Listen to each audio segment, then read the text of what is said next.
হযরতে আবু বকর সিদ্দিক রাদিয়াল্লাহু তাআলা আনহু উত্তর দিলেন, মালি ইবনি আবি কুহাফাতা আইয়া উম্মা রাসূলুল্লাহি সাল্লাল্লাহু আলাইহি ওয়াসাল্লাম, ওহে আল্লাহর রাসূল, আপনি যতই আমাকে নামাজ পড়াতে বলেন, কিন্তু আবু কুহাফার পুত্র আবু বকরের এত বড় স্পর্ধা হয়নি যে রাসূলের সামনে ইমামতি করবে, রাসূলকে পেছনে রেখে আবু বকর নামাজ পড়াবে, এত বড় সাহস আবু বকরের এখনো হয়নি। মধ্যম পন্থা অবলম্বনকারী ভারসাম্যপূর্ণ উম্মত যারা, তারাই হবে মানসুরিনা আলাল হক, তারাই হবে হক ও হাক্কানিয়াতের পতাকাবাহী। আমি ওই দুই দলের পরিচয় যদি আপনাদের সম্মুখে পেশ করতে পারি, তাহলে এই মধ্যম পন্থা অবলম্বনকারী এই জামাতকে আপনারা চিনে নিন এবং এই জামাতের সাথে আমরণ চলার, তাদের দিক নির্দেশনা অনুযায়ী নিজের জীবনকে পরিচালিত করার প্রতিজ্ঞা নিয়ে এই মাহফিল থেকে যাবেন ইনশাআল্লাহ। এই মুসা আলাইহিস সালাম বললেন, কথা বলতে বলতে এক পর্যায়ে তার ভালোবাসার দরিয়ায় এমন ঢেউ খেললো, রব্বি আরিনি আনজুর ইলাইক, ও আল্লাহ একটু দেখা দাও। আল্লাহ পাক বললেন, লান তারানি, এ মুসা কোশ্চিন কালেও নয়, কোশ্চিন কালেও নয়, কোয়াইট ইম্পসিবল, একেবারেই অসম্ভব, আমাকে দেখা সম্ভব নয়। কিন্তু মুসা তো মুসা, আল্লাহ একটু আল্লাহ একটু দেখা দাও, এক নজর। তো আল্লাহ পাক হযরতে মুসাকে নিবৃত করার জন্যে, তাকে নিবৃত করার জন্য বললেন, ঠিক আছে একটা ইন্টারভিউ হোক, ওয়ালা কিনিনজুর ইলাল জাবাল, ওই পাহাড়টার দিকে তাকিয়ে থাকো, ফাইনিস্তাকাররা মাকানাহু ফাসাউফা তারানি, যদি ওই পাহাড়টা আপন অবস্থায় অপরিবর্তিত থাকে, ওই পাহাড়ের মধ্যে কোনো রদবদল পরিবর্তন না হয়, তাহলে তুমি আমাকে দেখতে পাবে। আসসালামু আলাইকুম ওয়া রাহমাতুল্লাহি ওয়া বারাকাতুহু।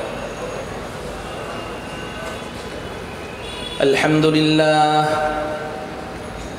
الحمد لله نحمده ونستعينه ونستغفره ونؤمن به ونتوكل عليه ونعوذ بالله من شرور أنفسنا ومن سيئات أعمالنا من يهده الله فلا مضل له ومن يضلله فلا هادي له ونشهد أن لا إله إلا الله وحده لا شريك له ونشهد أن سيدنا وسندنا وحبيبنا وحبيب ربنا وطبيبنا وطبيب قلوبنا ومولانا محمدا عبده ورسوله أرسله الله إلى كافة الناس بشيرا ونذيرا وداعيا إلى الله بإذنه وسراجا منيرا أما بعد فقد قال الله تعالى في كلامه المجيد والفرقان الحميد أعوذ بالله من الشيطان الرجيم بسم الله الرحمن الرحيم وكذلك جعلناكم أمة وسطا وقال رسول الله صلى الله عليه وسلم لا تزال طائفة من أمتي منصورين على الحق لا يضرهم من خذلهم حتى تقوم الساعة رواه الإمام الترمذي وابن ماجة في سننيهما وقال رسول الله صلى الله عليه وسلم إن بني إسرائيل تفرقت على 72 ملة وتفترق أمتي على 73 ملة كلهم في النار إلا ملة واحدة قالوا من هي يا رسول الله قال ما أنا عليه وأصحابي رواه الإمام الترمذي في سننه وقال رسول الله صلى الله عليه وسلم يكون في آخر الزمان دجالون كذابون يأتونكم من الأحاديث بما لم تسمعوا أنتم ولا آباؤكم فإياكم وإياهم لا يضلونكم ولا يفتنونكم رواه الإمام مسلم في صحيحه صدق الله مولانا العظيم وصدق رسوله النبي الكريم ونحن على ذلك من الشاهدين والشاكرين والحمد لله رب العالمين اللهم صل على محمد وعلى آل محمد كما صليت على إبراهيم وعلى آل إبراهيم إنك حميد مجيد اللهم بارك على محمد وعلى آل محمد كما باركت على إبراهيم وعلى آل إبراهيم إنك حميد مجيد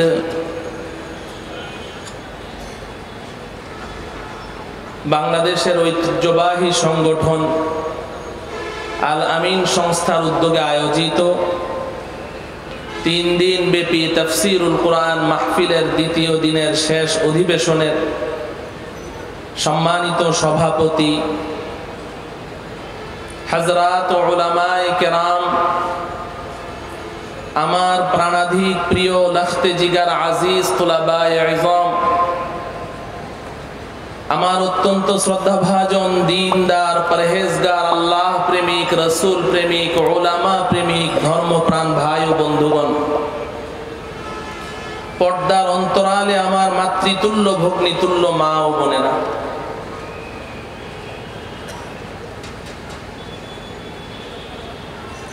আমি আপনাদের সম্মুখে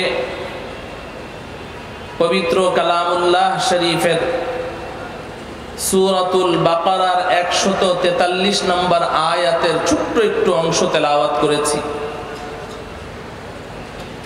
তেলাওয়াতকৃত আয়াতের সাথে সংশ্লিষ্ট রাসূলুল্লাহ সাল্লাল্লাহু আলাইহি ওয়াসাল্লামের অসংখ্য অগণিত হাদিস সমূহ হতে 3টি মাত্র হাদিস পাঠ করেছি। আল্লাহ রব্বুল আলামিন তেলাওয়াতকৃত আয়াত ও আহাদিসকে সামনে রেখে নির্ধারিত বিষয়ের উপরে আমাকে কিছু হক কথা ইখলাসের সাথে বলার তৌফিক দান করুন। আমাদের সকলকে এই কথাগুলো আমলের নিয়তে শোনার তৌফিক দান করুন। মুহতারাম হাজিরিন, যেহেতু সময় নির্ধারিত, তাই কোনো রকমের ভূমিকা ছাড়া আমি যেই 3টি হাদিস আপনাদের সম্মুখে পাঠ করেছি, ধারাবাহিকতার দিক থেকে 2য় নাম্বার হাদিসের অনুবাদ দিয়ে আমি আপনাদের সম্মুখে আলোচনা শুরু করছি। রাসূলুল্লাহ সাল্লাল্লাহু আলাইহি ওয়াসাল্লাম ইরশাদ করেন, সাহাবায়ে কেরামকে লক্ষ্য করে বলেন, হে আমার সাহাবীরা শুনো, তোমাদের পূর্বে বনি ইসরাইল ছিল দুনিয়াতে, তারা আপোষের মধ্যে ঝগড়া বিবাদ মতানৈক্য ইখতিলাফ করে করে বিভিন্ন দল উপদলে বিভক্ত হয়ে গিয়েছিল। তারা এতটাই ছিন্ন বিচ্ছিন্ন হয়ে গিয়েছিল যে তাদের মধ্যে দল উপদল সৃষ্টি হতে হতে হতে হতে এক পর্যায়ে তারা ৭২টি দলে বিভক্ত হয়ে গিয়েছিল। নবীজি সাল্লাল্লাহু আলাইহি ওয়াসাল্লাম বলেন, আমার উম্মতের মধ্যেও এক সময় এমন ইখতিলাফ, মতানৈক্য, ঝগড়া বিবাদ হতে থাকবে। ছোট্ট ছোট্ট কারণ, ছোট্ট ছোট্ট কথায় তারা আপোষের ঐক্য এবং ইত্তেফাককে বিনষ্ট করে তাদের মধ্যে এমন দল উপদল সৃষ্টি হতে থাকবে। এক পর্যায়ে তারাও এভাবে ছিন্ন বিচ্ছিন্ন হতে হতে ছোট ছোট দল উপদলে বিভক্ত হতে হতে এক পর্যায়ে আমার উম্মত ৭৩ দলে বিভক্ত হবে। নবীজি বলেন এই ৭৩টি দলের মধ্যে ৭২টি দল যাবে জাহান্নামে, একটি মাত্র দল যাবে জান্নাতে। মুহতারাম হাজরিন, এখানে অধিকাংশ শ্রোতাই উলামা, তলাবা আর বাকি যারা আছেন তারা উলামায়ে কেরামের দীর্ঘ সোহবত ইয়াফতা। সব কথা খুলে বলার প্রয়োজন আমি মনে করছি না। আপনারা সকলেই জানেন, যাদেরকে খেতাব করে, যাদেরকে সম্বোধন করে নবীজি এই ঘোষণাটি দিয়েছিলেন, সেই সকল মহান সাহাবায়ে কেরাম তারা কিন্তু ৭৩ দলে বিভক্ত হননি। হয়েছিলেন নাকি? সাহাবায়ে কেরাম ৭৩ দলে বিভক্ত ছিলেন না। তাহলে নবীজি এই হাদিসে কাদের কথা বলেছেন? নবীজি একটি ভবিষ্যৎবাণী করেছেন যে আমার উম্মতে এক সময়, এমন একটা সময় আসবে যে তারা এভাবে বিভিন্ন দল উপদলে বিভক্ত হবে।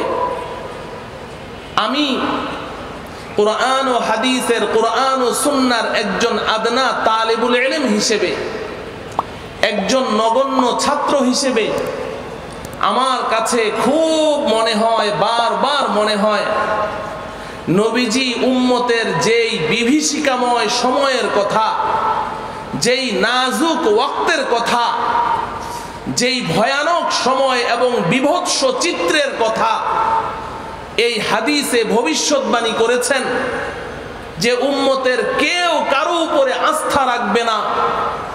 উম্মত শুধু উদ্ভ্রান্তের মতো, বিভ্রান্তের মতো শুধু এদিক সেদিক ছুটাছুটি করতে থাকবে, কেউ কাউকে মানবে না, সবাই নিজেকে হক মনে করবে।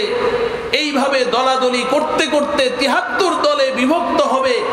এর চেয়েও ভয়ের ব্যাপার হলো ৭২টি দলই জাহান্নামী হবে। এই যে একটি বিভৎস চিত্র নবীজি এই হাদিসে অঙ্কন করেছেন, এই যে একটি ভবিষ্যৎ চিত্রের কথা নবীজি সাহাবায়ে কেরামের সামনে ঘোষণা করেছেন, আমার মনে হয় আমি আপনি বর্তমান সময় নবীজির ওই ভবিষ্যৎবাণীর ওই সময়টি পার করছি। বর্তমান সময়ে আমাদের অবস্থা এমন যে আমরা সিদ্ধান্ত নিতে পারছি না আমার জীবন তরি কোন মাঝির হাতে আমি ছেড়ে দেব, আমি কাকে ফলো করব, কার পেছনে আমি ছুটব, কার পরামর্শে আমি চলব। আমরা একটি নন ডিসিশন এবং সিদ্ধান্তহীনতায় ভুগছি। বিশেষ করে আমার ওই সকল জেনারেল শিক্ষিত ভাইয়েরা যাদের কাছে ওই কোষ্ঠী পাথর নেই, যেই কোষ্ঠী পাথরে ঘষা দিলে খাঁটি সোনা আর ভেজাল সোনায় পার্থক্য করা যায়, যাদের কাছে ওই রাডার মেশিন নেই, যেই রাডার মেশিনে হক আর বাতিল ধরা পড়বে, আমার ওই সকল জেনারেল শিক্ষিত ভাইয়েরা যারা দ্বীনের উপরে চলতে চান, যারা নিজেকে একজন খাঁটি মুসলিম হিসেবে পরিচালিত করতে চান, যারা রাসূলের সুন্নাহ অনুযায়ী জীবন যাপন করতে চান, যারা সত্যের সন্ধানী, আমার ওই সকল জেনারেল শিক্ষিত ভাইয়েরা আছেন আরো বিপদে।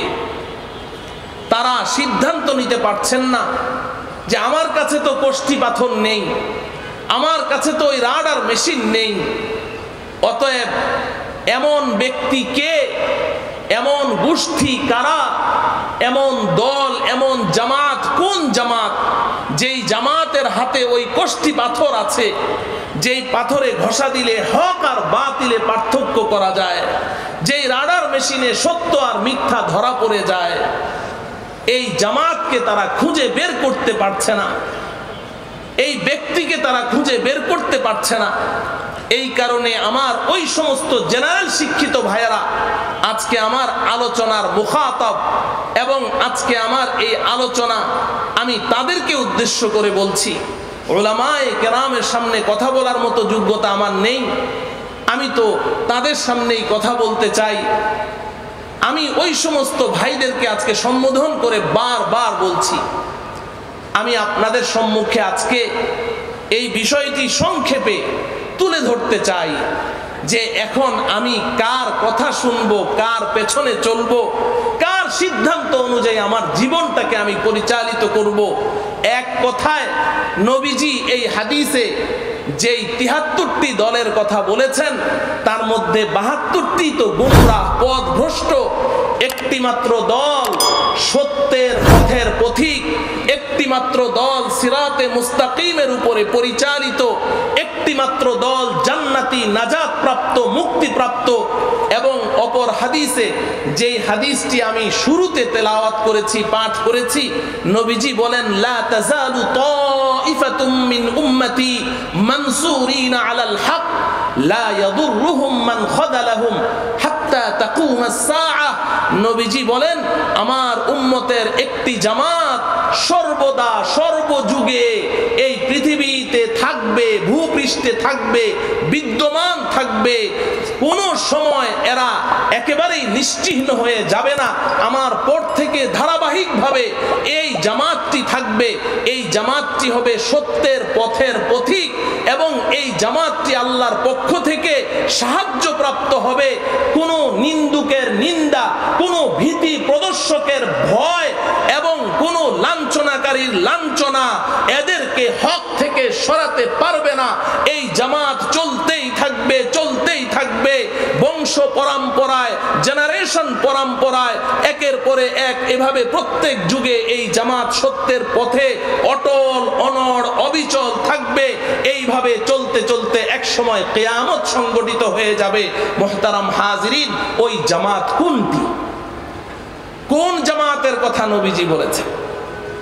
আমি আজকে কোন দলের দালালি না করে এবং কোন রকমের প্রান্তিকতার শিকার না হয়ে আমি আল্লাহকে হাজির নাজির জেনে যতটুকু আল্লাহ রব্বুল আলামিন আমাকে বুঝার তৌফিক দিয়েছেন, আমি ওই সত্যের সন্ধানী, সত্যের পথের পথিক, ওই ৭৩ দলের একমাত্র হক জামাত, ওই জামাতের পরিচয় আপনাদের সম্মুখে তুলে ধরতে চাই।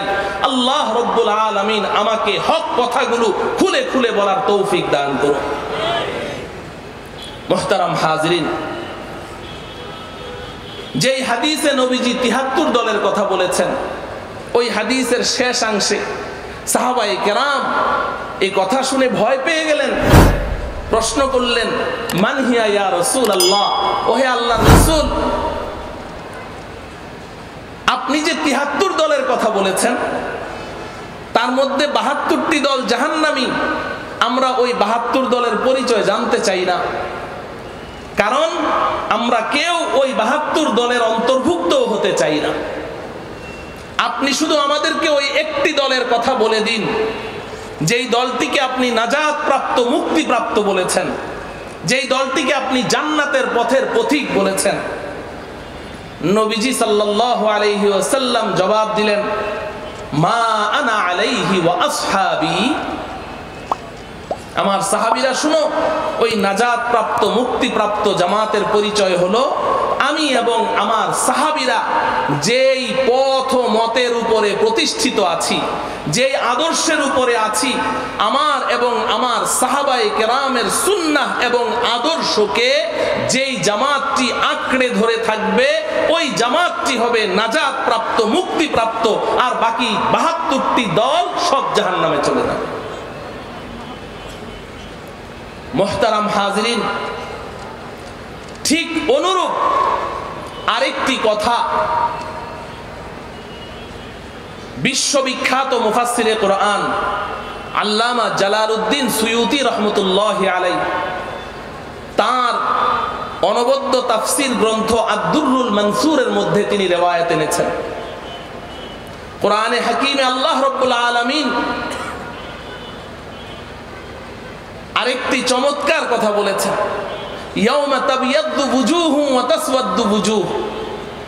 দুনিয়াতে যদিও ৭৩ দল, আল্লাহ পাক বলেন যে হাসরের ময়দানে আমি করে ফেলবো সমস্ত মানুষকে দুই দলে বিভক্ত।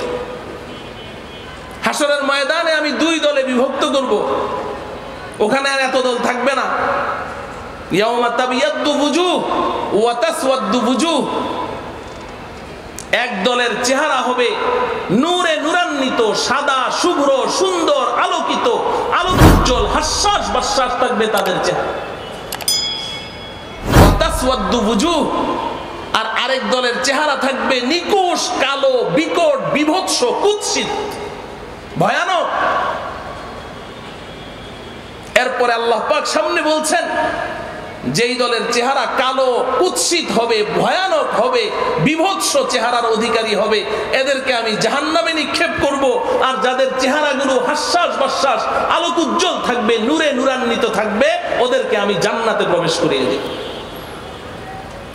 এই আয়াতের তাফসিরে আল্লামা জালালউদ্দিন সুয়ুতি রহমতুল্লাহি আলাইহি একটি রিওয়ায়াত নিয়ে এসেছেন তাফসিরে আদ-দুররুল মানসুরের মধ্যে।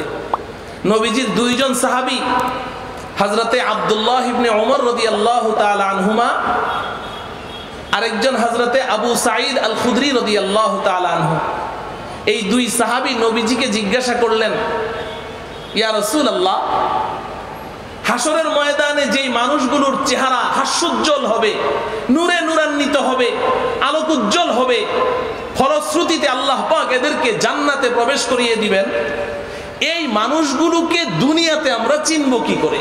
ভালো করে বুঝেন, দুনিয়াতে এই মানুষগুলোর পরিচয় কি হবে, এদেরকে চিনব কিভাবে? নবীজি সাল্লাল্লাহু আলাইহি ওয়াসাল্লাম উত্তরে বললেন, হুম আহলুস সুন্নাতি ওয়াল জামাআহ। দুনিয়াতে এদের পরিচয় হবে এরা আহলে সুন্নাত ওয়াল জামাআতের অন্তর্ভুক্ত হবে। হুবহু এই রিওয়ায়াতটি হযরতে আব্দুল্লাহ ইবনে আব্বাস রাদিয়াল্লাহু তাআলা আনহুমার সূত্রে বিশিষ্ট মুফাসসির হাফেজ ইবনে কাসির রাহমাতুল্লাহি আলাইহি তাফসীর ইবনে কাসিরের মধ্যে উল্লেখ করেছেন। সেখানেও ইবনে আব্বাস রাদিয়াল্লাহু তাআলা আনহুমাকে প্রশ্ন করা হয়েছিল, উনি উত্তরে বলেছেন, হুম আহলুস সুন্নাতি ওয়াল জামাআহ, এরা হবে আহলে সুন্নাত ওয়াল জামাআত। মুহতারাম হাজিরিন, এই যে দুনিয়াতে আহলুস সুন্নাহ ওয়াল জামাআহ নাজাত প্রাপ্ত, মুক্তিপ্রাপ্ত দলের পরিচয় হবে, এই আহলুস সুন্নাহ ওয়াল জামাআহ এই দল কারা? আমি এদের কিছু পরিচয় পেশ করতে চাই, তবে আমার কথায় নয়। আল্লাহ রাব্বুল আলামিন পবিত্র কালামুল্লাহ শরীফের সূরাতুল বাকারার 143 নং আয়াতে ওই আহলুস সুন্নাহ ওয়াল জামাআহ নাজাত প্রাপ্ত, মুক্তিপ্রাপ্ত, এই উম্মতের সাহায্যপ্রাপ্ত ওই দলের পরিচয় পেশ করেছেন। আল্লাহ পাক বলেন, وَكَذَلِكَ جَعَلْنَاكُمْ أُمَّةً وَسَطًا। তেমনি এই আখিরি পয়গম্বরের উম্মতেরা, আমি তোমাদেরকে উম্মতে ওয়াসাত হিসেবে সৃষ্টি করেছি। উম্মাতাম ওয়াসাতা, উম্মতে ওয়াসাত তোমরা, তোমাদের উপাধি হলো তোমরা উম্মতে ওয়াসাত। এবার প্রশ্ন হলো, উম্মতে ওয়াসাত অর্থ কি? এখানে আলহামদুলিল্লাহ উলামায়ে কেরামের জামাত, আপনারা জানেন এই শব্দটিকে দুই ভাবে পড়া যায়, ওয়াসতুন, ওয়াসাতুন, সিনের মধ্যে সাকিন দিয়েও পড়া যায় ওয়াসতুন। ওয়াসতুন মানেও ভেতরে, ওয়াসাতুন মানেও ভেতরে, মাঝখানে। ওয়াসতুন মানেও মধ্যখান, ওয়াসাতুন মানেও মধ্যখান। এই দুটি একই অর্থবোধক, মুতারাদিফুল মানা, কিন্তু কেউ কেউ এটার মধ্যে একটা পার্থক্য করেছে ওয়াসতুন আর ওয়াসাতুনের মধ্যে। ওয়াসতুন যদি আপনি সিনের মধ্যে সাকিন দিয়ে পড়েন, ওয়াও সিন জাবার ওয়াস ত দুই পেশ তুন, ওয়াসতুন, এটার অর্থ মাঝখান, মধ্যখান। কিন্তু এই ওয়াসতুন মধ্যখান এটার মেসদাক হওয়ার জন্যে, এটার প্রয়োগ ক্ষেত্র হওয়ার জন্যে আমাকে একদম মিডিল পয়েন্টে থাকা জরুরি না। আমি যদি এই মাহফিলের যে কোনো এক কর্নারে বসে আছি, ওই কর্নারে কিংবা এই কর্নারে কিংবা পেছনে, কিন্তু প্যান্ডেলের ভেতরে আছি, তাহলে বলা সহি হয়ে যাবে যে হুয়াফি ওয়াস্তিল ইজলাস, হুয়াফি ওয়াস্তিল মাহফিল। সে মাহফিলের ভেতরে আছে, মাঝখানে আছে, অথচ সে কিন্তু মিডিলে নেই, মধ্যখানে নেই, কিনারায় আছে, কোনো কোনাকানিতে বসে আছে। আপনি বলতে পারবেন হুয়াফি ওয়াস্তিল মাহফিল। কিন্তু ওয়াসাতুন শব্দটির প্রয়োগ ক্ষেত্র যদি আপনি হতে চান, ওয়াসাতুন শব্দের মেসদাক যদি আপনি হতে চান সিনের মধ্যে জবর দিয়ে, তখন আপনাকে ঠিক মাহফিলের মিডিল পয়েন্টে বসে থাকতে হবে। দুই দিকে ট্যাপ ফিতা ধরে মেপে, চারদিকে মেপে মাহফিলের যে মধ্যখান আছে ওখানে যদি আপনি বসে থাকেন, তাহলে বলা যাবে আনতা ফি ওয়াসাতিল ইজলাস ওয়াসাতিল মাহফিল, আপনি মাহফিলের ওয়াসাতের মধ্যে আছেন। আল্লাহ রাব্বুল আলামিন এই আয়াতে ওয়াসতুন শব্দ না বলে ওয়াসাতুন বলেছেন। ওয়াকাযালিকা জাআলনাকুম উম্মাতান ওয়াসাতা। আমার প্রিয় বন্ধুগণ, ভালো করে বুঝেন, আমাদের প্রশংসা করতে গিয়ে আমাদেরকে আল্লাহ পাক একটা উপাধি দিতে গিয়ে বললেন তোমরা উম্মাতে ওয়াসাত, তোমরা ভারসাম্যপূর্ণ মধ্যম পন্থা অবলম্বনকারী উম্মত। অর্থাৎ তোমরা ডানেও নয় বাঁয়েও নয়, তোমাদের মধ্যে কোনো ইফরাতও নেই, তাফরিতও নেই, তোমাদের মধ্যে কোনো বাড়াবাড়িও নেই, ছাড়াছাড়িও নেই, তোমরা একদম ভারসাম্যপূর্ণ মধ্যম পন্থা অবলম্বনকারী উম্মত। আমি তোমাদেরকে উম্মতে ওয়াসাত হিসেবে ঘোষণা দিলাম। বলেন সুবহানাল্লাহ। আমার প্রিয় ভাই ও বন্ধুগণ, ওয়াসাতুন শব্দের অর্থ যখন মাঝখান বুঝলাম, তো মধ্যখান হওয়ার জন্য শর্ত হলো দুই দিকে কিছু থাকতে হবে, না হলে কি মাঝখান হওয়া যাবে? যদি আঙ্গুল একটি থাকে, আমি বলি বলুন তো দেখি এখানে মাঝখানে কোন আঙ্গুলটি? বলবেন যে আঙ্গুল তো একটা, এখানে মাঝখান হলো কি করে?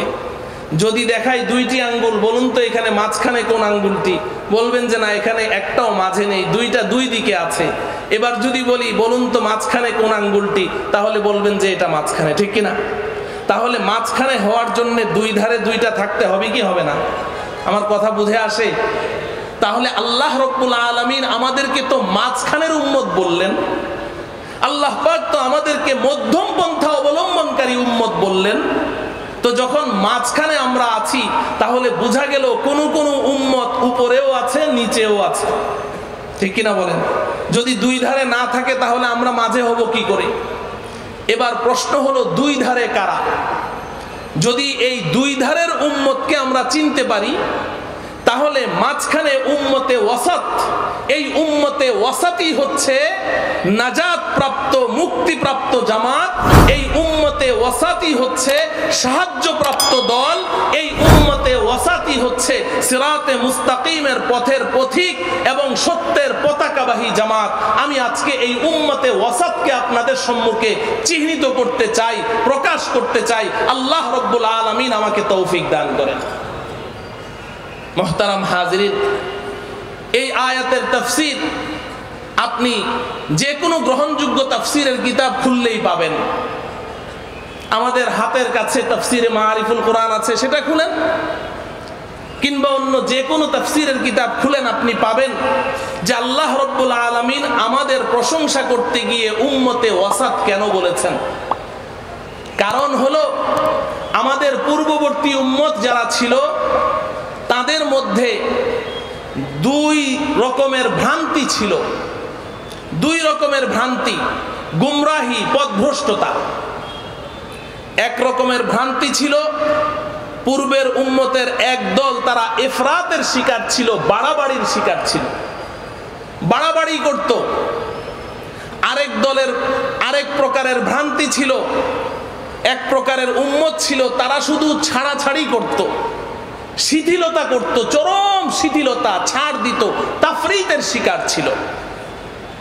আমি ছোট্ট ছোট্ট উদাহরণ দিয়ে বুঝাই। তুরাফুল আশিয়াউ বিআজদাদিহা, আপনি উম্মতে ওয়াসাত বুঝতে হলে দুই ধারের উম্মতকে চিনলেই উম্মতে ওয়াসাত চিনে যাবেন। আপনার মুক্তাদা এবং কাদের পেছনে চলবেন তাদেরকে চিনে যাবেন। এক প্রকারের উম্মত ছিল বাড়াবাড়ির শিকার, ইফরাতের শিকার, বাড়াবাড়ি করত। বনি ইসরাইলের মধ্যে কিছু লোক ছিল, তারা আল্লাহ পাকের পয়গম্বরকে সীমাতিরিক্ত সম্মান প্রদর্শন করতে করতে, আল্লাহর পয়গম্বরকে সম্মান প্রদর্শন করতে করতে এতটাই সীমা লঙ্ঘন করে ফেললো যে এক পর্যায়ে তারা ঘোষণা দিল, আমাদের এই পয়গম্বর আল্লাহর পুত্র। নাউজুবিল্লাহ বলেন। ওয়াকালাতিল ইয়াহুদু উযাইরুন ইবনুল্লাহ ওয়াকালাতিন নাসারাল মাসীহ ইবনুল্লাহ। আল্লাহ পাক বলেন, ইহুদিদের এক দল তারা আমার প্রেরিত পয়গম্বর উযাইরকে তারা ঘোষণা দিল এই উযাইর আল্লাহর পুত্র। খ্রিস্টানরা এক পর্যায়ে হযরতে ঈসা আলাইহিস সালামকে সম্মান করতে করতে এতটাই সীমা লঙ্ঘন করলো, এতটাই ইফরাতের শিকার হয়ে গেল যে এক পর্যায়ে তারা ঘোষণা দিল ঈসা আল্লাহর পুত্র। নাউজুবিল্লাহ বলেন। আপনারা বলেন, এটা কি বাড়াবাড়ি নয়? নবী কি আল্লাহর পুত্র হতে পারে? আল্লাহর কোনো সন্তান আছে?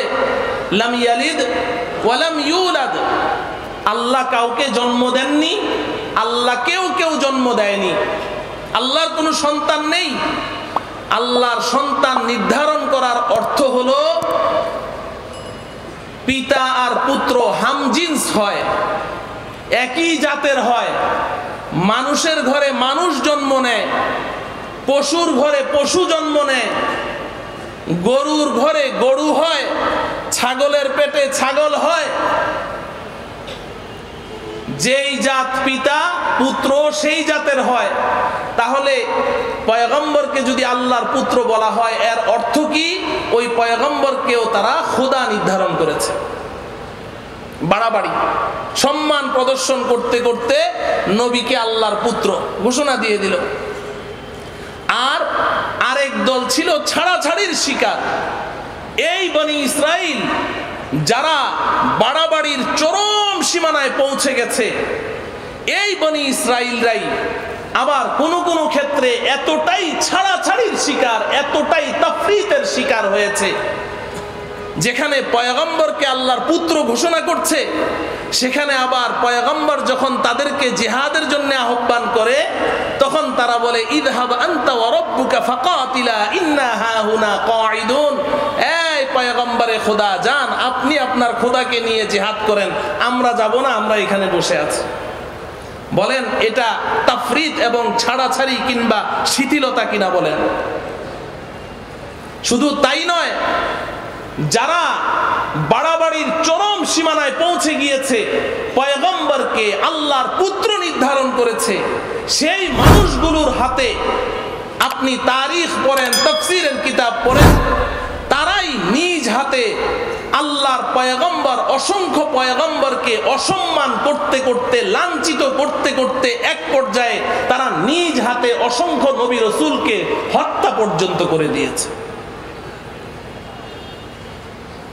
তাহলে পূর্বের উম্মত ভুল ভ্রান্তির দিক থেকে তারা কেউ ছিল বাড়াবাড়ির শিকার আর কেউ ছিল ছাড়াছাড়ির শিকার।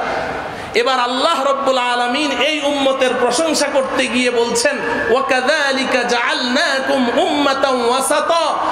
এই উম্মতে মুহাম্মাদি, আমি তোমাদেরকে, আমি আল্লাহ নিজে এই উপাধি দিলাম। পূর্বের যে সমস্ত উম্মতরা বাড়াবাড়ি করেছিল, যারা ছাড়াছাড়ি করেছিল, ইফরাত ও তাফরীতের শিকার ছিল, তোমরা ওই উম্মত, তোমরা কিন্তু বাড়াবাড়িরও শিকার হবে না, তোমরা কিন্তু ইফরাত করবে না, সীমা লঙ্ঘন করবে না, এরকম পয়গম্বরকে মর্যাদা দিতে দিতে আল্লাহর আসনে বসাবে না, এবং পয়গম্বরকে অসম্মানও করবে না, ছাড়াছাড়িও করবে না। তোমরা হবে ভারসাম্যপূর্ণ মধ্যম পন্থা অবলম্বনকারী উম্মত। মুহতারাম হাজিরিন, এতটুকু কথা যদি বুঝে আসে তাহলে আমি আপনাদের কাছে জানতে চাই, বেয়াদবি মনে না করলে একটু বলেন, আল্লাহ পাক তো আমাদেরকে বলেছেন আমাদের মধ্যে কোনো বাড়াবাড়ি থাকবে না, কোনো ছাড়াছাড়ি থাকবে না, কিন্তু আমরা এই কোরআন নাজিলের 1450 বছর পরে এসে এখন কি দেখছি? আমাদের মধ্যে বাড়াবাড়ি আছে না নাই? ছাড়াছাড়ি আছে না নাই? আমি বর্তমান সময়ে আমার জেনারেল শিক্ষিত দিনদার সাথীদেরকে বলছি, আপনারা তো সিদ্ধান্ত নিতে পারছেন না। আমি তো এখন এই ৭৩ দলকে ৩ দলে নিয়ে এসেছি। এবার এই ৩ দলের মধ্যে যারা বাড়াবাড়ির শিকার তারাও জাহান্নামী, যারা ছাড়াছাড়ির শিকার তাদের সম্পর্কেও বলা হয়েছে তারা গোমরা এবং পথভ্রষ্ট। মধ্যম পন্থা অবলম্বনকারী ভারসাম্যপূর্ণ উম্মত যারা, তারাই হবে মানসুরিনা আলাল হক, তারাই হবে হক ও হক্কানিয়াতের পতাকাবাহী। আমি ওই 2 দলের পরিচয় যদি আপনাদের সম্মুখে পেশ করতে পারি তাহলে এই মধ্যম পন্থা অবলম্বনকারী এই জামাতকে আপনারা চিনে নিন এবং এই জামাতের সাথে আমরণ চলার, তাদের দিক নির্দেশনা অনুযায়ী নিজের জীবনকে পরিচালিত করার প্রতিজ্ঞা নিয়ে এই মাহফিল থেকে যাবেন। ইনশাআল্লাহ এই মাহফিল সার্থক হবে। মুহতারাম হাজিরিন, সময় যেহেতু বেঁধে দেয়া, আমি 2টা দলকে আপনাদের সম্মুখে পরিচিত করতে পারবো কিনা আমি জানি না। একটা করে শুরু করি। 1 নাম্বার আমি বলেছি বাড়াবাড়ির শিকার। বাড়াবাড়ি যারা করে, ইফরাত করে, আল্লাহ পাক কোরআনে কারীমে তাদের এক পরিচয় তো দিলেন, ওয়াকালাতিল ইয়াহুদু উযাইরুন ইবনুল্লাহ ওয়াকালাতিন নাসারাল মাসীহু ইবনুল্লাহ। ইহুদি খ্রিস্টানরা রাসূলকে আল্লাহর সন্তান নির্ধারণ করেছে তথা নবীকে আল্লাহর সাথে শরীক করেছে। বলেন ঠিক কিনা? আল্লাহর সাথে নবীকে শরীক করেছে, তারা শিরকে লিপ্ত হয়েছে। আল্লাহ রব্বুল আলামিন তাদের আরো পরিচয় কোরআনে কারীমে পেশ করেছেন, ইত্তাখাযু আহবারহুম ওয়া রুহবানাহুম মিন দুনিল্লাহ। তারা তাদের ধর্মীয় নেতা, ধর্মযাজক, তাদের মধ্যে যারা পাদ্রী ছিল, ধর্মযাজক ছিল, ধর্মীয় পরামর্শক ছিল, তারা ওই সমস্ত ধর্ম বিষয়ক পরামর্শক যারা ছিল, ধর্মগুরু ছিল, আল্লাহকে বাদ দিয়ে তারা এই সমস্ত ধর্মীয় নেতাদেরকে তাদের বিধানদাতা মনে করত। ধর্মীয় নেতাদেরকেই তারা মনে করত যে এরাই হচ্ছে আমাদের নাজাত এবং মুক্তির সনদ এবং এদেরকেই ফলো করতে হবে। আল্লাহকে বাদ দিয়ে তারা তাদের পেছনে ছুটেছে এবং এদের মর্যাদা বাড়াতে বাড়াতে এরাও এক পর্যায়ে শিরকের মধ্যে লিপ্ত হয়ে গেছে। এখন আসেন, বর্তমান সময়ে যদি আমি হক জামাতকে খুঁজে বের করতে চাই তাহলে এই ইফরাত আর তাফরিদ, বাড়াবাড়ি আর ছাড়াছাড়ির শিকার এই 2 দলের মাঝখান থেকে ওই দলকে বের করতে হবে। আমি শুরুতে সুস্পষ্টভাবে কথা বলতে চাই, আমি কোনো ব্যক্তি বা কোনো গোষ্ঠীকে কটাক্ষ করার জন্যে, ছোট করার জন্যে আমি কোনো কথা বলবো না। শুধু আমাদের ঈমানের হেফাজতের জন্যে এবং আমরা হক জামাতকে অনুসন্ধান করার জন্যে, যেহেতু বাতিল এবং গুমরাহকে পরিচিত করতে হয়, এই কারণে আমি বলছি, কাউকে ছোট করার জন্যে নয়। আমাদের দেশে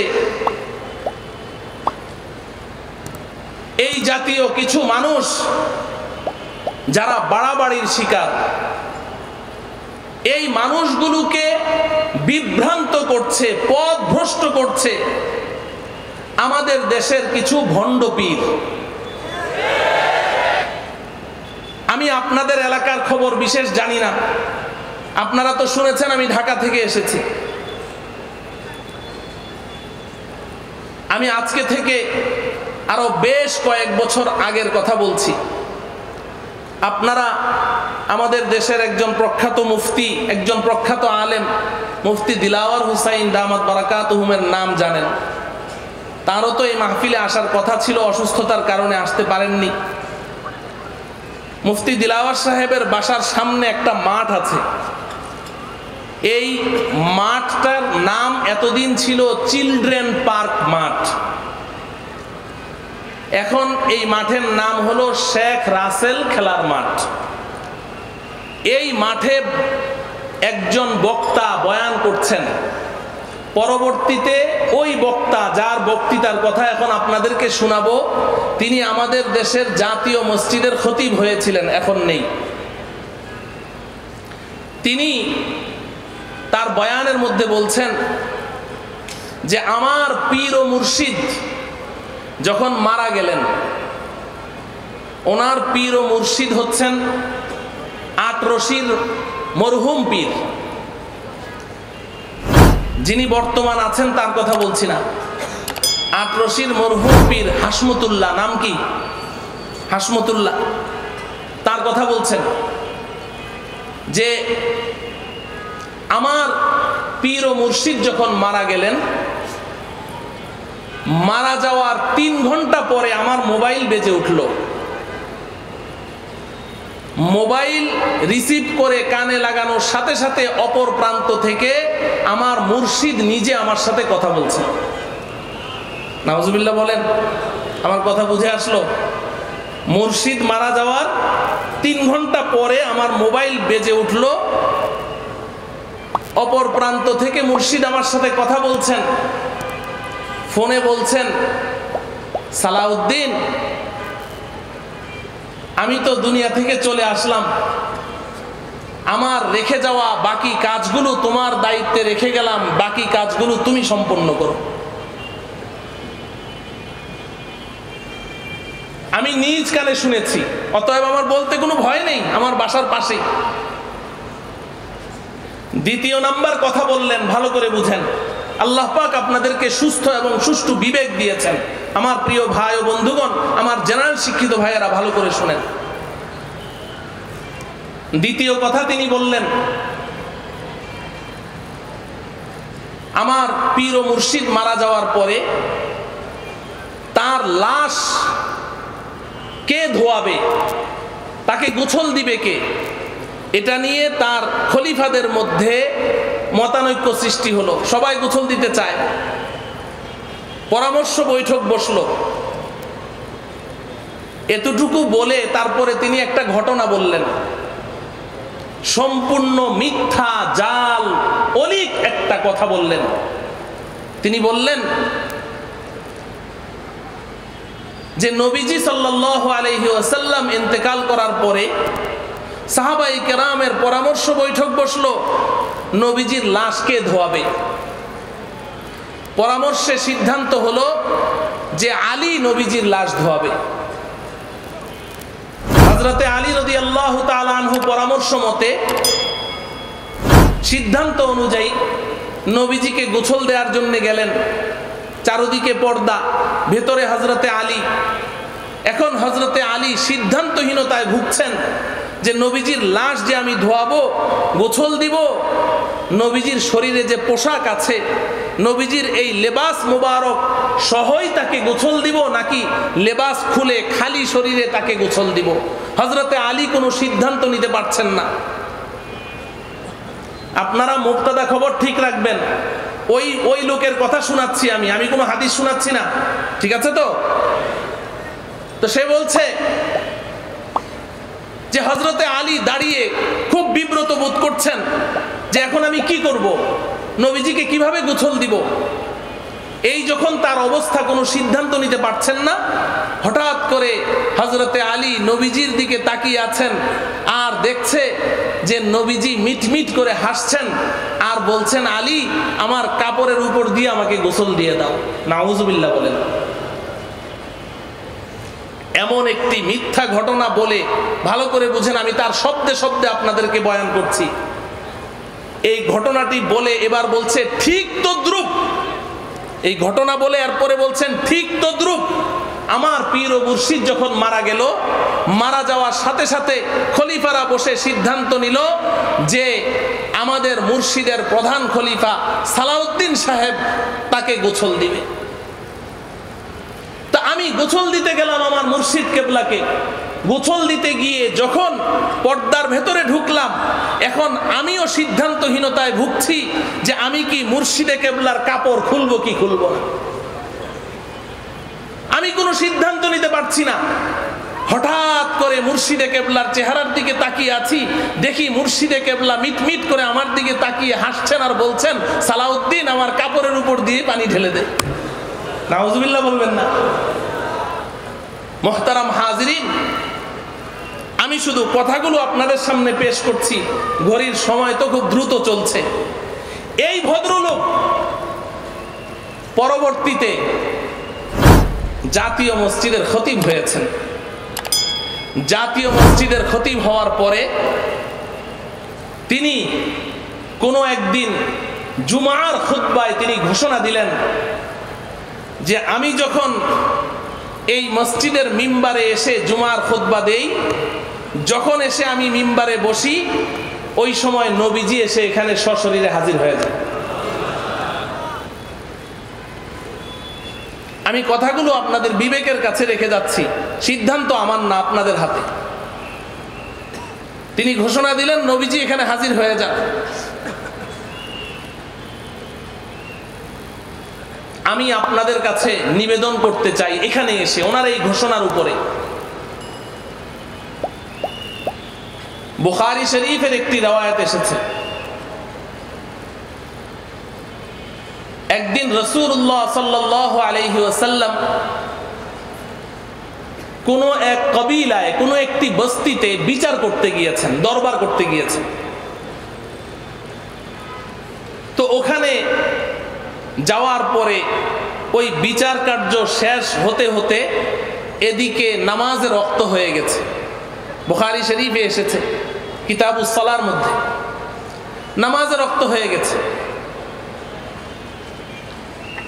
হযরতে বেলাল রাদিয়াল্লাহু তাআলা আনহু সিদ্দিকে আকবর হযরতে আবু বকর সিদ্দিক রাদিয়াল্লাহু তাআলা আনহুকে গিয়ে বললেন, আবু বকর, নবীজি তো আসছেন না, আপনি কি আমাদের নামাজটা পড়াবেন? হযরতে আবু বকর জবাবে বললেন, যদি তোমরা বলো আমি পড়াতে পারি। তো অন্যান্য সাহাবারা বললেন যে হ্যাঁ হ্যাঁ আবু বকর আপনি পড়ান, আপনি পড়ান। আবু বকর সাহাবায়ে কেরামের কত প্রিয় ছিলেন, তার মর্যাদা কি ছিল, এগুলো অনেক আলোচনা হয়েছে এই মজলিসে। হযরতে আবু বকর সিদ্দিক রাদিয়াল্লাহু তাআলা আনহু ইমামতের জায়নামাজে দাঁড়িয়ে নামাজ শুরু করে দিলেন। সাহাবায়ে কেরাম পেছনে ইক্তেদা করলেন, নামাজ শুরু হয়ে গেছে। যখন আবু বকর নামাজ শুরু করলেন, এর মধ্যে নবীজি সাল্লাল্লাহু আলাইহি ওয়াসাল্লাম এসে মসজিদে নববীতে ঢুকলেন। সাহাবায়ে কেরাম যখন টের পেলেন যে নবীজি এসেছেন, এবার সালাম কালাম চলতো, হাঁচির জবাব চলতো, কথাবার্তা চলতো। এগুলো ধীরে ধীরে ধীরে ধীরে যখন আল্লাহ রাব্বুল আলামিন এই আয়াত নাযিল করলেন, ওয়াকুমু লিল্লাহি কানিতিন আই সাকিনিন সাকিতিন, তখন এগুলো বন্ধ হয়ে গেছে। আগে এগুলো সব জায়েজ ছিল। সাহাবায়ে কেরাম এভাবে যখন সতর্ক করলেন, আবু বকর বুঝে গেলেন যে নবীজি এসেছেন। যখন আবু বকর টের পেয়ে গেছেন যে নবীজি এসেছেন, নবীজি আবু বকরের পেছনে দাঁড়ানো, তো তিনি তখন হাত উঁচু করে পেছনের দিকে সরে আসছেন। নবীজি পেছন থেকে বললেন, আবু বকর তুমি যেখানে আছো সেখানেই থাকো, তুমি নামাজ পড়াও, আমি তোমার পেছনে আছি, পেছনে আসার দরকার নেই, ভালো করে বুঝেন। নবীজি নিষেধ করলেন, নামাজ চলছে। আবু বকর নবীজির নির্দেশ উপেক্ষা করে তিনি পেছনে চলে আসলেন। নবীজি যখন দেখলেন আবু বকর পেছনে চলে এসেছে, এবার নবীজি আর কি করবেন, সামনে গেলেন, নামাজ পড়ালেন। নামাজের পরে আবু বকরকে ডেকে বললেন, আবু বকর ব্যাপার কি? আমি তোমাকে নিষেধ করলাম পেছনে আসার জন্যে, তুমি আমার কথা না শুনে পেছনে কেন এসেছো? নামাজ পড়াওনি কেন? হযরতে আবু বকরের জবাবটা শুনেন। হযরতে আবু বকর সিদ্দিক রাদিয়াল্লাহু তাআলা আনহু উত্তর দিলেন, মা লি ইবনি আবি কুহাফাতা আন ইয়াউম্মা রাসূলুল্লাহ সাল্লাল্লাহু আলাইহি ওয়াসাল্লাম। ওহে আল্লাহর রাসূল, আপনি যতই আমাকে নামাজ পড়াতে বলেন, কিন্তু আবু কুহাফার পুত্র আবু বকরের এত বড় স্পর্ধা হয়নি যে রসুলের সামনে ইমামতি করবে, রসুলকে পেছনে রেখে আবু বকর নামাজ পড়াবে, এত বড় সাহস আবু বকরের এখনো হয়নি। মুহতারাম হাজরিন, এই ঘটনাটুকু আপনাদের সম্মুখে নিবেদন করে এবার আমি ওই খতিব সাহেবের কাছে জানতে চাই, আপনি সত্য বলেছেন না মিথ্যা বলেছেন আপনি ভালো জানেন। আপনার বর্ণনা মতে আপনি যখন মসজিদের মিম্বারে বসেন, নবীজি যদি সশরীরে এখানে উপস্থিত হয়ে যায়, কিছুক্ষণ পরেই তো জুমার নামাজ, নবীজি যেখানে উপস্থিত সেখানে আবু বকর ইমামতি করাকে বেয়াদবি মনে করেন, তাহলে জাতীয় মসজিদে আপনি যখন উপস্থিত তখন যদি নবীজি সশরীরে উপস্থিত থাকে, আপনি কত বড় বেয়াদব! নবীজিকে ইমামতি করতে না দিয়ে আপনি কেন ইমামতি করলেন? কি জবাব? কেন আপনি ইমামতি করলেন? কোনদিন কি পত্র পত্রিকায় আপনারা দেখেছেন যে আজকে বাংলাদেশের জাতীয় মসজিদে জুমার নামাজের ইমামতি নবীজি করেছেন? এরকম দেখেছেন নাকি? আমি তো দেখিনি। আমি আপনাদের বিবেকের কাছে কথাগুলো রাখছি। অতএব যারা এই দাবি করেন যে আমরা যখন দরুদ পড়ি, আমরা যখন ইয়া নবী সালামু আলাইকা বলি, তখন নবীজি সশরীরে এসে যান, তাদের বিবেকের কাছেও আমি এই প্রশ্ন রাখলাম। মুহতারাম ভাইও, এরা ওই যে নবীকে সম্মান করতে করতে, নবীকে সম্মান করতে করতে ইহুদি খ্রিস্টান তারা যেমন নাকি আল্লাহ পাকের সমকক্ষ আল্লাহর তুলনা করেছে, আল্লাহর সাথে তুলনা করেছে, আল্লাহর সন্তান সাব্যস্ত করেছে, আজকে আমাদেরকে আল্লাহ পাক উম্মতে ওয়াসাত ঘোষণা করলেন। আরে উম্মতে ওয়াসাত ঘোষণা করলে যদি সেই লকব এবং উপাধি তোমার সাথে রাখতে চাও, তুমি যদি সেই উম্মতে ওয়াসাতের অন্তর্ভুক্ত হতে চাও, তুমি যদি আহলুস সুন্নাহ ওয়াল জামাতে শামিল থাকতে চাও, তাহলে তোমাকে ওই ইফরাত বর্জন করতে হবে, ওই বাড়াবাড়ি বর্জন করতে হবে। তারা যেমন আল্লাহর সাথে রাসূলকে শরীক করেছে, আজকে তোমরাও আল্লাহর সাথে রাসূলকে শরীক করছো। শিরিক দুই প্রকার মনে রাখবেন, একটি হলো শিরিক ফি যাত, আরেকটি শিরিক ফি সিফাত। একটি তো আল্লাহর সত্তার সাথে শরীক করা, আরেকটি হলো আল্লাহ পাকের প্রাইভেট কিছু সিফাত আছে, আল্লাহ পাক ফর এক্সেপশনাল ফর আল্লাহ, আল্লাহর জন্য এটা খাস। এই সিফাত, এই গুণ, এই বৈশিষ্ট্য আল্লাহ পাক কোনো মাখলুককে দান করেননি। কিছু সিফাত, কিছু গুণ আল্লাহ পাক নিজের জন্য বরাদ্দ রেখেছেন। যেমন আল্লাহ পাক সর্বশ্রোতা, সব শুনেন, সব শুনেন। আল্লাহ পাক সর্বদ্রষ্টা, আল্লাহ সব দেখেন, সব দেখেন। আল্লাহ পাক সর্বজ্ঞানী, সব কিছু জানেন। তেমনি আল্লাহ পাকের একটি বিশেষ গুণ হলো আল্লাহ পাক সর্বত্র বিরাজমান, সব জায়গায় আল্লাহ হাজির ও নাজির, সব জায়গায় উপস্থিত। এটা আল্লাহ পাকের শুধুমাত্র আল্লাহর বৈশিষ্ট্য, কোনো মাখলুকের মধ্যে আল্লাহ পাক এই সিফাত সৃষ্টি করেননি। এবার আপনি যদি কোনো মাখলুককে, সে যতই সম্মানিত হোক, আপনি যদি তাকে ওই গুণে গুণান্বিত মনে করেন, আল্লাহর গুণে তাকে গুণান্বিত মনে করেন, তাহলে আপনিও শিরিকের মধ্যে লিপ্ত হলেন,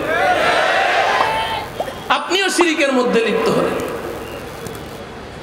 মুহতারাম হাজরিন, আমাদের দেশে আরেকটা বাঘ আছে, বাঘ। প্রথম শব্দটা বললাম না, পরের শব্দটা বললাম, বাঘ, বাবে রহমত। তো ওই বাবে রহমতের নাম আমি দিয়েছি বাবে গজব। এই বাবে গজবে যে মানুষটা আছে, এই মানুষটা, তার প্রথম দাবি হলো সে আল্লাহকে সরাসরি দেখে এবং তার মুরিদান যারা আশেকে রসুল আছে তাদের সবাইকে সে আল্লাহকে দেখিয়ে দেয়। অথচ কোরআনে হাকিমে আল্লাহ পাক কি বলছেন? এই দুনিয়ার চর্মচক্ষু দ্বারা কেউ আল্লাহকে দেখতে, লা তুদরিকুহুল আবসার ওয়া হুয়া ইউদরিকুল আবসার ওয়া হুয়াল লাতীফুল খবীর। নবীদের মধ্যে একজন নবী আল্লাহকে দেখার জন্য আবদার করেছিলেন। সেই নবীর নাম কি? হযরতে মূসা আলাইহিস সালাম। কিন্তু আল্লাহ পাক কি দেখা দিয়েছেন? আল্লাহ পাক পরিষ্কার বলছেন, ফালাম্মা জাআ মূসা লিমিকাতিনা ওয়া কাল্লামাহু রাব্বুহু ক্বালা রাব্বি আরিনি আনজুর ইলাইক ক্বালা লান তারানি ওয়ালাকিন ইনজুর ইলাল জাবালি ফাইন ইসতাকাররা মাকানাহু ফাসাউফা তারানি ফালাম্মা তাজাল্লা রাব্বুহু লিল জাবাল জাআলাহু দাক্কান ওয়া খাররা মূসা সাইকা ফালাম্মা আফাকা ক্বালা সুবহানাকা তুবতু ইলাইকা ওয়া আনা আউয়ালুল মুমিনিন। মুসা আলাইহিস সালাম বললেন, কথা বলতে বলতে এক পর্যায়ে তার ভালোবাসার দরিয়ায় এমন ঢেউ খেললো, রব্বি আরিনি আনজুর ইলাইক, ও আল্লাহ একটু দেখা দাও। আল্লাহ পাক বললেন, লান তারানি, এ মুসা কোশ্চিন কালেও নয়, কোশ্চিন কালেও নয়, কোয়াইট ইম্পসিবল, একেবারেই অসম্ভব, আমাকে দেখা সম্ভব নয়। কিন্তু মুসা তো মুসা, আল্লাহ একটু একটু, আল্লাহ একটু দেখা দাও, এক নজর। তো আল্লাহ পাক হযরতে মুসাকে নিবৃত করার জন্যে, তাকে নিবৃত করার জন্য বললেন, ঠিক আছে একটা ইন্টারভিউ হোক। ওয়ালা কিনিনজুর ইলাল জাবাল, ওই পাহাড়টার দিকে তাকিয়ে থাকো। ফাইন ইসতাকাররা মাকানাহু ফাসাউফা তারানি, যদি ওই পাহাড়টা আপন অবস্থায় অপরিবর্তিত থাকে, ওই পাহাড়ের মধ্যে কোনো রদবদল পরিবর্তন না হয়, তাহলে তুমি আমাকে দেখতে পাবে। মুসা বললেন, ঠিক আছে, ইন্টারভিউ দেওয়ার জন্য প্রস্তুত। তিনি ওই পাহাড়ের দিকে তাকিয়ে আছেন। তখন তো মুসা ইশকের দরিয়ায় ভাসছেন, তিনি তো মোহাব্বতের সাগরে হাবুডুবু খাচ্ছেন। না হলে মুসা তো মুসা, তিনি তো ছেড়ে কথা বলার লোক না। তিনি তো বলতে পারতেন যে আল্লাহ আপনি কি আমার ইন্টারভিউ নিচ্ছেন না পাহাড়ের ইন্টারভিউ নিচ্ছেন? আপনি বলছেন পাহাড় যদি অপরিবর্তিত হয় তাহলে দেখা দিবেন না, আমার কি দোষ, পাহাড় পরিবর্তন হইল কি হইল না, এই কথাটাও তার বলার খেয়াল নেই। তিনি তাকিয়ে আছেন, কারণ তখন তো তার ইশক এবং মুহাব্বতের দরিয়ায় তিনি হাবুডুবু খাচ্ছেন। তিনি পাহাড়ের দিকে তাকিয়ে আছেন। ফালাম্মা তাজাল্লা রাব্বুহু লিল জাবাল জাআলাহু দাক্কা ওয়া খাররা মূসা সাইকা, আল্লাহ রাব্বুল আলামিন তার নূরের তাজাল্লির একটা ফোঁটা ওই পাহাড়ের উপরে ছেড়ে দিলেন। তাফসীরে মাজহারি আপনি খুলে দেখবেন, আল্লামা সানাউল্লাহ পানিপতি রাহমাতুল্লাহি আলাইহি লিখেছেন, একটা শুয়ের পাছার মধ্যে যেই ছিদ্রি, ওই ছিদ্রি দিয়ে যতটুকু রহমত আসা সম্ভব, এর ৭০,০০০ ভাগের ১ ভাগ রহমত আল্লাহ পাক ওই দিন ওই পাহাড়ের উপরে ছেড়েছিল। জাআলাহু দাক্কা ওয়া খাররা মূসা সাইকা, পাহাড়টা একেবারে জমিনের সাথে মিশে গেল। মূসা বেহুশ হয়ে পড়ে গেলেন। যখন হুঁশ ফিরে আসলো, এবার বলছেন, ইন্নী তুবতু ইলাইকা ওয়া আনা আউয়ালুল মুমিনিন, আল্লাহ তওবা তওবা তওবা, আমি আর আপনাকে দেখতে চাই না, আমি এই দুনিয়াতে দেখার দাবি করব না, এটা অন্যায় দাবি, আমি ঈমান আনছি আপনি আছেন। হযরতে মূসার দরখাস্ত আল্লাহ পাক কবুল করলেন না, দেখা দিলেন না, কিন্তু এই ভণ্ড বেঈমান বলে সে আল্লাহকে দেখে, তার মুরিদানদেরকেও দেখায়। মুহতারাম হাজরিন, সর্বশেষ আরেকটা কথা বলে আমি হয়তো 2 মিনিট সময় বেশি হয়ে যাবে, আরেকটা বলছি। তিনি তার আরেকটা বইয়ের মধ্যে লিখেছেন, বইটার নাম হলো রসুল কি সত্যি গরিব ছিলেন। বইয়ের নাম একটা প্রশ্নবোধক চিহ্ন, রসুল কি সত্যি গরিব ছিলেন। এই বইয়ের মধ্যে সে লিখছে, আমি একদিন স্বপ্নে দেখি আমি ফরিদপুর যাই। কোথায় যায়? কিরে ভাই, আশেকে রসুল, যে যার প্রেমিক সে স্বপ্নে তো তার কাছে যাবে। তুমি যদি মদিনার রসুলের প্রেমিক হও, তুমি মদিনায় না গিয়ে ফরিদপুর কেন যাও? বুঝা গেল দাল মে কুছ কালা হ্যায়। ফরিদপুর কেন যায় জানেন? বলবো, ফরিদপুর ওনার শ্বশুর বাড়ি। ফরিদপুর কি শ্বশুর বাড়ি, আপনারা অনেকেই জানেন না। ফরিদপুর ওই যে চন্দ্রপাড়া, নাম শুনেছেন? এই চন্দ্রপাড়ার মরহুম পীর আবুল ফজল, এই আবুল ফজলের মেয়ের জামাই উনি একজন, মাশাআল্লাহ ওনার সাথে পুরোপুরি ভাবে মিল আছে। আমাদের ফার্ম গেটে আরেকজন আছেন সাহিবুল বাতান ওয়াল বাদান, এই কুতুববাগ, এই দুজন কিন্তু আপন ভাইরা। দুজন কি আপন ভাইরা? ঠিক আছে, শ্বশুর বাড়িতে যাইতেই পারে স্বপ্নে। এখন সে লিখছে, পথিমধ্যে দেখি আমি একটা সুন্দর বাগান, বাগানটা দেখে আমি এতটাই মুগ্ধ হলাম, বাগানে ঢুকতে বাধ্য হলাম।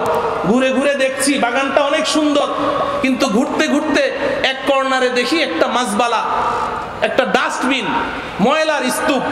দেখে আমার মনটা খারাপ হয়ে গেল, এত সুন্দর বাগানের কর্নারে এরকম ময়লার স্তূপ। আমি এগিয়ে গেলাম, ময়লার স্তূপের উপরে গিয়ে দেখি, নাউযুবিল্লাহি মিন যালিক, আমার বলতেও এখন শরীর কাঁপছে। ওই ময়লার স্তূপের উপরে গিয়ে দেখি আমাদের নবীজির মৃতদেহ বিবস্ত্র অবস্থায় পড়ে আছে। একটি পা এরকম সোজা, আর একটি পা এরকম হাঁটু ভাঙা অবস্থায় শুয়ে আছে। আমি গিয়ে আমার ডান হাত ওই বাঁকা হাঁটুটার উপরে রাখলাম। আমার হাত রাখা মাত্রই নবীজির দেহে প্রাণ ফিরে এলো। নাউযুবিল্লাহ বলবেন না?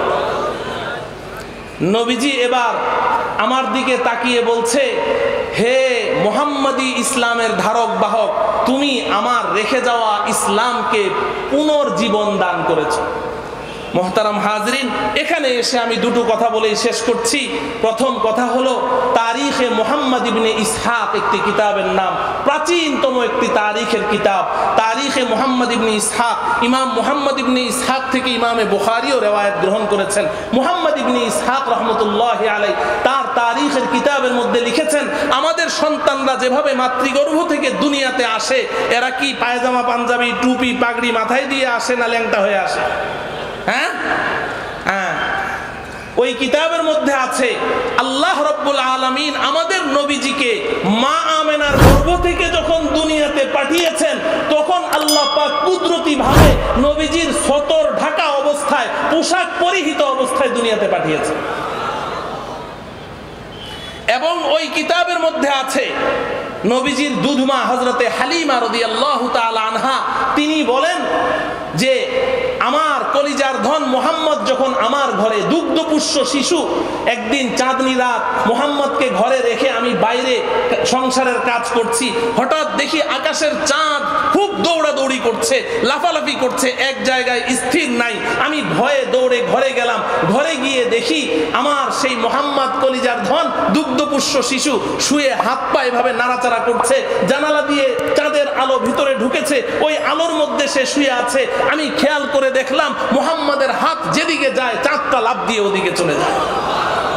এরপর তিনি যে কথা বলেছেন, হযরতে হালিমা বলেন, মাঝে মধ্যে আমি তো আমার এই মুহাম্মাদের গায়ের উপরে পাতলা একটা কাপড় দিয়ে সব সময় ঢেকে রাখতাম।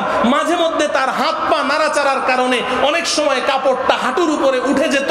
আমি প্রায় দেখেছি যখনই তার হাত পা নাড়াচাড়ার কারণে ওই কাপড়টা যখন হাঁটুর উপরে উঠে যেত, অদৃশ্য থেকে একটা হাত এসে টেনে ওই কাপড়টা আবার লম্বা করে দিত। মোহতারাম হাজরিন, 3 নম্বর ঘটনা বুখারী শরীফ সহ অসংখ্য হাদিসের কিতাবে আছে। নবীজি সাল্লাল্লাহু আলাইহি সাল্লাম যখন ছোট ছিলেন, কাবা ঘর পুনর্নির্মাণ হয়েছে 8ম বার। ওই সময় অন্যান্য যুবকদের সাথে নবীজিও ইট মাথায় করে নিচ্ছেন। অন্যান্য যুবকেরা ইট মাথায় নিলে ব্যথা লাগে, সবাই নিজ নিজ লুঙ্গি খুলে ভাঁজ করে মাথায় দিয়ে এবার উলঙ্গ হয়ে তারা ইট নেয়, কাবা ঘরের এই খেদমত করে। নবীজি তো তার লুঙ্গি খুলেন না। চাচা আব্বাস এসে বললেন, ভাতিজা, তোমার বন্ধুরা সবাই লুঙ্গি খুলে মাথায় দিয়েছে, কত আরামে ইট নিয়ে যাচ্ছে, তুমি খালি মাথায় কেন তুমি ইট নাও, তোমার লুঙ্গিটাও খুলো। আপনি কিতাব খুলে দেখেন নবীজি চাচার কথা মানবেন নাকি তার সতর খুলবেন। যদি সতর খুলেন তাহলে তার সতর খুলে যায়, লুঙ্গি খুললে সতর দুনিয়ার মানুষ দেখে ফেলবে। আর যদি তিনি সতর না খুলেন, চাচার সাথে বেয়াদবি হয়ে যায়। তিনি এভাবে এই দুদুল্যমান অবস্থায় ঘামতে ঘামতে বেহুশ হয়ে জমিনে পড়ে গেছেন। মুহতারাম হাজরিন, আমি বলতে চাই, জন্মের সময় কুদরতি ভাবে কাপড় পরিহিত অবস্থায়, পোশাক পরিহিত অবস্থায়, সতর ঢাকা অবস্থায় দুনিয়াতে পাঠিয়ে জন্মের সময় আল্লাহ পাক যার সতর দুনিয়াবাসীকে দেখতে দিলেন না, দুগ্ধপুষ্য শিশু থাকাকালীন হযরতে হালিমার ঘরে থাকা অবস্থায় ফেরেশতা জিবরাইলের মাধ্যমে টেনে টেনে যার কাপড় সোজা করে দিয়েছেন, বাইতুল্লাহ নির্মাণের সময় বেহুশ করে জমিনে ফেলে দিয়ে যার সতরের আল্লাহ পাক হেফাজত করেছেন, এই কুলাঙ্গার বেঈমান বলছে তাকে বিবস্ত্র অবস্থায় সে দেখেছে। মুহতারাম হাজরিন, এই হচ্ছে আমাদের দেশের বাড়াবাড়ির চিত্র। আমি এই চিত্রটাও পুরোপুরি আপনাদের সামনে পেশ করতে পারলাম না, তবে আকলমন্দরা, ইশারা কাফিস, যারা বিবেকবান তাদের জন্য ইশারাই যথেষ্ট। যারা ইফরাতের শিকার, যারা বাড়াবাড়ির শিকার, তাদের পরিচয়টুকু পেশ করলাম। এই বাড়াবাড়ির শিকার যত দল আছে, যত জামাত আছে, এদের থেকে আমাদের বেঁচে চলতে হবে, ঈমান বাঁচাতে হবে। একটা থেকে বাঁচান, আর আরেকটা যদি আল্লাহ পাক তৌফিক দেন, আগামী বছর হায়াতে থাকে আর আমাকে সুযোগ দেয়া হয়, তাহলে ওই ছাড়াছাড়ির শিকার ওই দলটার পরিচয় ইনশাআল্লাহ পেশ করব। আল্লাহ রাব্বুল আলামিন ইফরাত এবং তাফরিদ থেকে বেঁচে উম্মতে ওয়াসাত এবং এই হক ও হক্কানিয়াতের জামাত, সর্বশেষ আমি বলেই ফেলি, আমার লোভ সামলাতে পারছি না, হক এবং হক্কানিয়াতের জামাতের পরিচয় এক কথায় আমি বলছি, বর্তমান বিশ্বের শ্রেষ্ঠ আলেমে দ্বীন শাইখুল ইসলাম আল্লামা তাকি উসমানী দামাত বারাকাতুহুম, ওনার রেফারেন্সে আমি বলছি। আমি ছোট মানুষ, এত বড় কথা বলার আমার সাহস নেই। তিনি বলেছেন, मैं पहले तकलीदन कहता था, मैं पहले तकलीदन कहता था, अब पूरी दुनिया सफर करने के बाद बसीरत के साथ कहता हूँ, उलमाए देवबंद ही हक पर है, उलमाए হয়। শাইখুল ইসলাম আল্লামা তাকি উসমানী বলেন যে আমি তো আগে বড়দের কাছে শুনে শুনে বলতাম, না বুঝেই বলতাম, এখন গোটা বিশ্ব সফর করার পরে আমি বুঝে শুনে বলছি, দুনিয়াবাসীকে এই মেসেজ দিচ্ছি, বর্তমান বিশ্বে উম্মতে ওয়াসাত এবং হক ও হক্কানিয়াতের জামাত যাদের হাতে আমার জীবন তরি আমি ছেড়ে দিতে পারি, এই জামাতের নাম হলো উলামায়ে দেওবন্দ। আল্লাহ রাব্বুল আলামিন আমাদের সকলকে আমরণ এই জামাতের সাথে চলার তৌফিক দান করুন। ওয়া সাল্লাল্লাহু তাআলা আলা সাইয়্যিদিনা মুহাম্মদ ওয়া আলা আলিহি ওয়া আসহাবিহি আজমাইন। আসসালামু আলাইকুম ওয়া রাহমাতুল্লাহি ওয়া বারাকাতুহু। আপনাদের যদি আমাদের ভিডিওটি ভালো লেগে থাকে তাহলে আমাদের আল বায়ান ইসলামিক টিভি পেজটিতে লাইক দিতে পারেন এবং আমাদের ইউটিউব চ্যানেল আল বায়ান ইসলামিক টিভি সাবস্ক্রাইব করতে পারেন।